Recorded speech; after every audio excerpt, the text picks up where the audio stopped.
You all know this. Yes, I'm sure you know this. When Donald Trump is president, there are days that make you go, wow. And then there are days that make you go, oh my God. And sometimes there are days that make you say, wow, oh my God. Today was one of those days.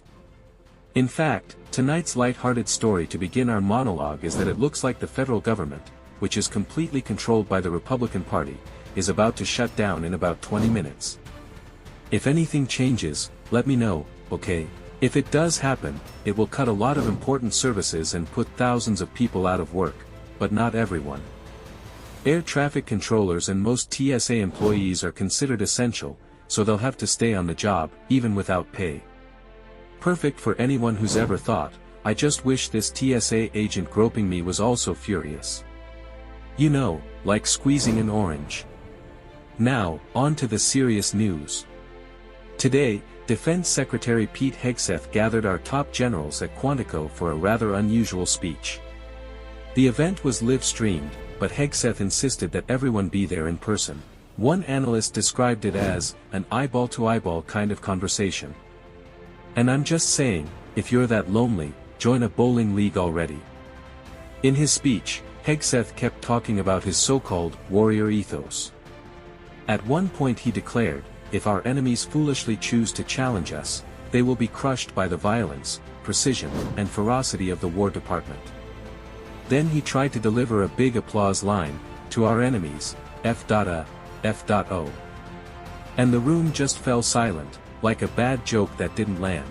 Later, he declared, no more climate change worship, no more division or gender delusions. Wow, saying that to a room full of generals. It's like he's the kind of guy who hides old Playboys under his mattress.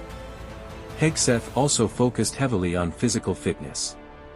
He said, it's unacceptable to see overweight soldiers, or even overweight generals, in our military. If I can work out daily, then everyone else can too. Then they rolled video of his regular workout, which turned out to be him hitting himself in the crotch with a skateboard. And then came Trump. He walked in front of the generals and said, no fat generals.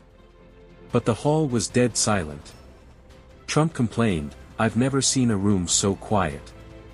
If you don't like what I'm saying, you can leave.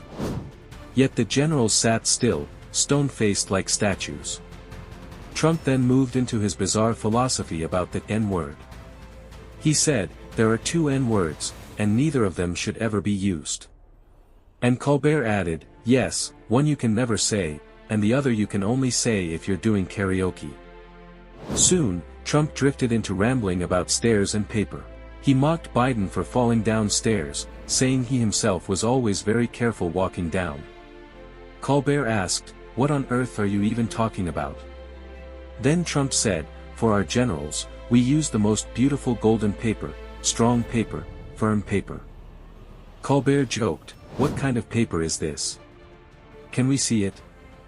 Finally, Trump turned to the subject of the Navy. He claimed they were reconsidering the concept of battleships. And, for some reason, also mentioned the concept of Twister, Hungry Hungry Hippos, and Yahtzee. But then things turned dark. Trump warned that America's greatest enemy was inside the country itself.